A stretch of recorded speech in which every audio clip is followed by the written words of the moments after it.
इस कहानी की शुरुआत में 4 ग्रेट मेजेस एक डीमन किंग से लड़ रहे होते हैं और एक साथ मिलकर उसे खत्म भी कर देते हैं। लेकिन असल कहानी तो अब शुरू होती है, जहां हमें पता चलता है कि इस थंडर मेज के पास कोई भी मैजिकल एनर्जी नहीं है और एक इलनेस से पीड़ित है, और इसी के साथ ही वो परलोक पहुंच जाता है। तभी उसके सामने एक गॉडेस आती है जो कि उसे सेकंड रीइंकार्नेशन का मौका देती है। हाँ, तुम लोगों ने सही सुना, सेकंड रीइंकार्नेशन का मौका देती है। और जब एफ्ताल की आंखें खुलती हैं तब वो एक बच्चे के रूप में होता है, लेकिन उसे उसकी सारी मेमोरीज याद होती हैं। ऐसे ही दिन कटते जाते हैं, पर एक दिन इसके ऊपर से एक ड्रैगन उड़ते हुए जाता है, और जैसे ही एफ्ताल स्पेल यूज करने की कोशिश करता है तभी वो अपनी पिछली लाइफ की सबसे ताकतवर स्पेल का इस्तेमाल कर देता है और एक ही बार से वो ड्रैगन खत्म हो जाता है। ये तो जादू है रे बाबा। जिसके बाद हमें ये पता चलता है कि असल में एफ्ताल के पापा थंडर एम्परर के डायरेक्ट डिसेंडेंट है, लेकिन एफ्ताल की मम्मी के पास कोई भी मैजिक एप्टीट्यूड नहीं है और इसलिए उसके पापा की फैमिली इन्हें अपने से अलग मानती है। लेकिन फ्रेजर, जो कि एफ्ताल के पापा की दूसरी बीवी का बेटा है, वो इन लोगों का काफी ध्यान रखता है। तो एफ्ताल, आखिर तुम क्या बनना चाहते हो? लेकिन जिससे पहले एफ्ताल कुछ भौंक पाता है, उसकी मम्मी उसे रोक लेती है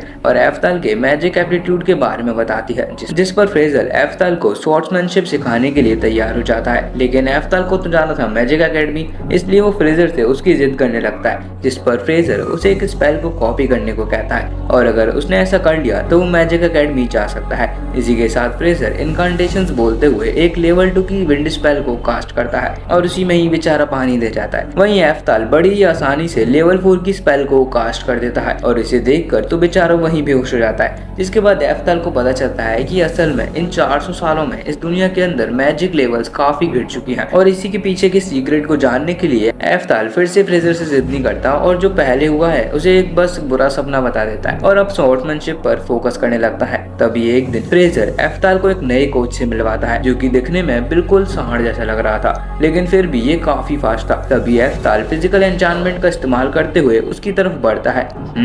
इस एज पर एनहेंसमेंट का इस्तेमाल करना बहुत बड़ी बात है बच्चे, इसलिए तो मैंने आपको इसे रिकमेंड किया था। लेकिन तभी मारियो उस पर हमला कर देता है, लेकिन तभी एफ्ताल मुड़ते हुए उसे पकड़कर नीचे पटक देता है, जिसे देखकर मारियो अलग ही सदमे में चले जाता है। इसी के साथ ही अब एफ्ताल मिलिट्री स्कूल के लिए क्वालिफाई कर लेता है, क्योंकि असल में मारियो मिलिट्री स्कूल का हेडमास्टर होता है। और इसी के साथ ही एफ्ताल को उसके पापा पहली बार मिलने के लिए बुलाते हैं, जिसकी खबर सुनकर तो भाई इसकी मम्मी बिल्कुल बैठ हो जाती है और अगले दिन तीनों वहां पहुंच जाते हैं। और भाई वहां जाते ही एफ्ताल को ये समझ आ जाता है कि इसका बाप एक नंबर का कुत्ते का पिल्ला है और इसे खुशी इस बात की नहीं होती कि एफ्ताल मिलिट्री स्कूल जा रहा है, बल्कि इस बात की होती है कि अब इसे एफ्ताल को पैसे देने नहीं पड़ेंगे। भाई मतलब कितना कुत्ता इंसान है ये। और इसी के साथ ही ये अपने टकले लड़के को एफ्ताल को टेस्ट करने को कहता है। बिल्कुल पिताश्री, इसकी अभी मैं फाड़ के 4 करता हूँ। इसी के साथ दोनों के दोनों तैयार हो जाते हैं, जहाँ भाई ये टकला एफ्ताल की मम्मी के बारे में बहुत बुरा बोलने लगता है, जिसे सुनकर एफ्ताल का खून खोल जाता है और उस टकले पर काफी तेजी से स्ट्रॉन्ग स्ट्राइक्स लैंड करने लगता है।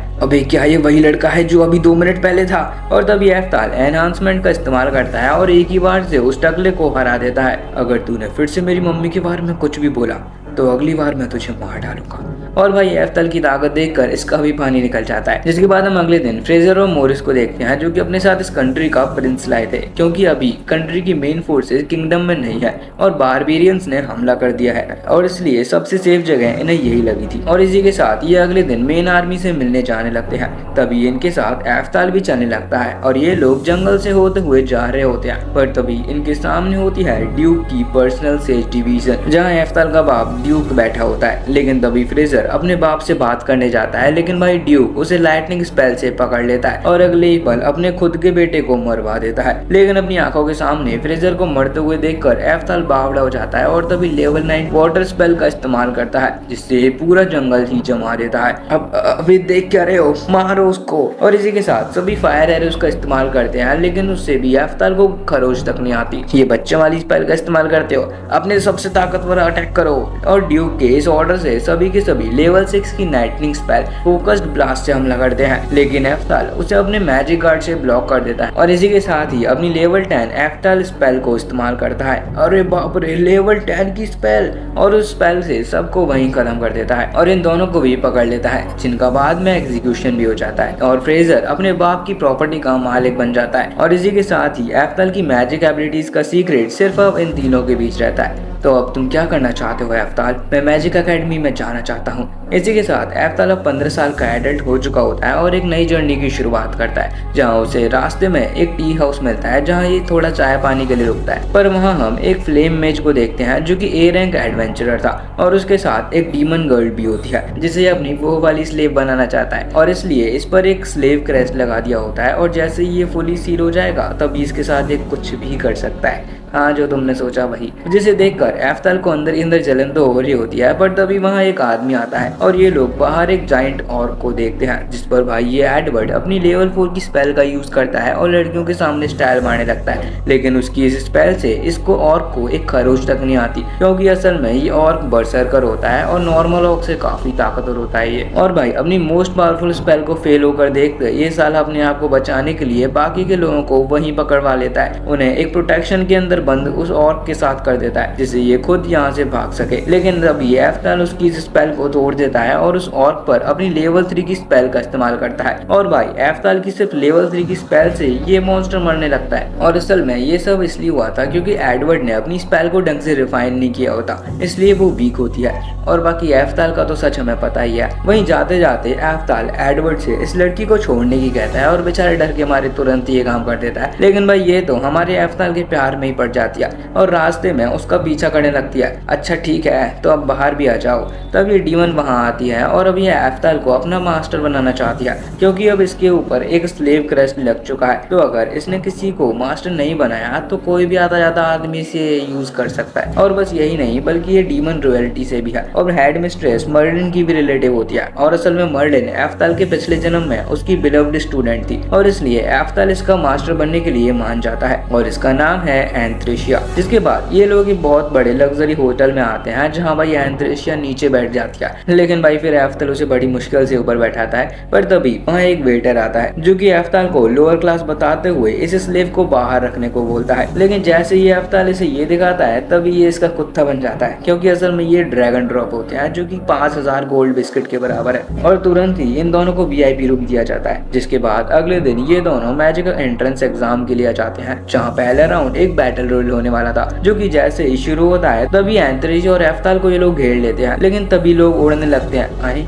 बैगन और भाई एफ्ताल फिजिकल एनहांसमेंट की मदद से सबको उड़ाया जा रहा था, पर तभी एक ग्रुप उन पर हमला कर देता है जिसे एंथ्रेशिया अपनी लेवल 3 की सेल्फी स्पेल से उड़ा देती है और ये देखकर इसके गोटे बाहर आ जाते हैं। अरे मेरा मतलब है आँख के गोटे। मुझे पता था कि तुम काबिल हो, लेकिन क्या तुम बिना इनकांटेशन के स्पेल कास्ट नहीं कर सकती? और तभी एफ्ताल एक लेवल 4 की स्पेल का इस्तेमाल करता है जिससे वो सबको हरा देता है। और भाई ये प्रोक्टर तो भाई इसे देखकर पागल ही हो जाता है। इसी के साथ ये दोनों के दोनों पहला टेस्ट पास कर लेते हैं, जिसके बाद इनका रिटन एग्जाम होता है जहां भाई एफ्ताल सारे फील्ड के क्वेश्चन को कर डालता है और भाई उसका रिजल्ट देखकर तो प्रिंसिपल के साथ पूरा का पूरा स्कूल ही हिल जाता है और उसे एक स्पेशल एलाइट स्टूडेंट बनाया जाता है। पर जब वो और एंथ्रेशिया हॉल से जा रहे थे तभी वहाँ एफ्ताल को मर्लिन दिखती है। अगर उसने मुझे देख लिया तो वो शायद मुझे पहचान जाएगी और इसलिए वो एंथ्रेशिया के साथ जल्दी जल्दी वहाँ से जाने लगता है। पर तभी मर्लिन को उसके मास्टर जैसी फीलिंग आती है और तभी एफ्ताल के सामने आ जाती है, क्या तुम किसी तरह से लाइटनिंग एम्परर से रिलेटेड हो? लेकिन तभी एफ्ताल किसी तरह से बात टालते हुए वहां से आ जाता है और असल में एंथ्रेशिया मर्लिन से रिलेटेड तो है लेकिन काफी दूर का रिश्ता है, इसलिए उसने कभी मर्लिन को देखा ही नहीं होता। जिसके बाद इनकी वेलकम सेरेमनी होती है जहां मर्लिन को एज ए गेस्ट बुलाया हुआ था और तभी ये एफ्ताल को स्पीच देने के लिए बुलाते हैं और अब मर्लिन को पक्का हो चुका था कि ये लाइटनिंग एम्परर से रिलेटेड है। वहीं भाई एफ्ताल लड़कियों के बीच काफी तेजी से फेमस होने लगता है जिसे देखकर किसी को तो जलन होती है। लेकिन तभी वहाँ मर्लिन आती है जो कि एफ्ताल के आंसर से काफी शॉक थी क्योंकि एफ्ताल ने जो थ्योरीज लिखी थी वो असल में 400 साल पहले की थी। यहाँ तक कि मर्लिन रीइंकार्नेशन के बारे में भी सोचने लगती है, पर वो उसके बारे में अभी पूरी तरह से श्योर नहीं होती और इसलिए फिर एफ्ताल एक झूठी कहानी बनाने की कोशिश करता है और किसी तरह से बात घुमा लेता है और मर्लिन मान जाती है कि एफ्ताल लाइटनिंग एम्परर एफ्ताल का डिसेंडेंट है। लेकिन तभी मर्लिन एफ्ताल को आज शाम होने वाले मॉक बैटल्स में उसका सामना करने का ऑफर देती है और मर्लिन की ताकत को चेक करने के लिए एफ्ताल भी तैयार हो जाता है। जिसके बाद सभी लोग एरिना के अंदर इस बैटल के लिए तैयार थे। तो क्यों ना हम पहले अपने स्किल्स को टेस्ट करें। हाँ बिल्कुल, शुरू करो। और इसी के साथ एफ्ताल सीधा लेवल 6 फ्लेयर बर्स्ट से हमला करता है, लेकिन मर्लिन उसे लेवल 7 परफेक्ट वॉल से रोक लेती है और इसी के साथ खुद भी फ्लेयर बर्स्ट से हमला करती है, जिसे एफ्ताल परफेक्ट वॉल से रोक लेता है। लेकिन तभी मर्लिन ऊपर जाकर एक और फायर स्पेल का इस्तेमाल कर देती है, पर एफ्ताल उसे एक आइस स्पेल से खत्म कर देता है। इसने ये काम इतना जल्दी कैसे करा? और तभी एफ्ताल उस पर आइसिंग टाइटन नाम की स्पेल का इस्तेमाल करता है, जिसे मर्लिन फिर से रोक देती है। चलो देखते हैं कि तुम मुझे कितनी देर तक रोक सकती हो। और इसी के साथ ये एफ्ताल उस पर काफी सारे आइस स्पेल्स का हमला करता है और एक फिनिशिंग आइस ब्लो भी मार देता है। और भाई इससे मर्लिन की परफेक्ट बॉल भी टूटने लगती है कि तभी मर्लिन इस स्पेल को मल्टीकास्ट कर देती है और जैसे ही एफ्ताल उस पर हमला करता है तभी वो टेलीपोर्ट हो जाती है। और इसी के साथ ही अब मर्लिन अपनी सबसे ताकतवर स्पेल का इस्तेमाल करने जाती है।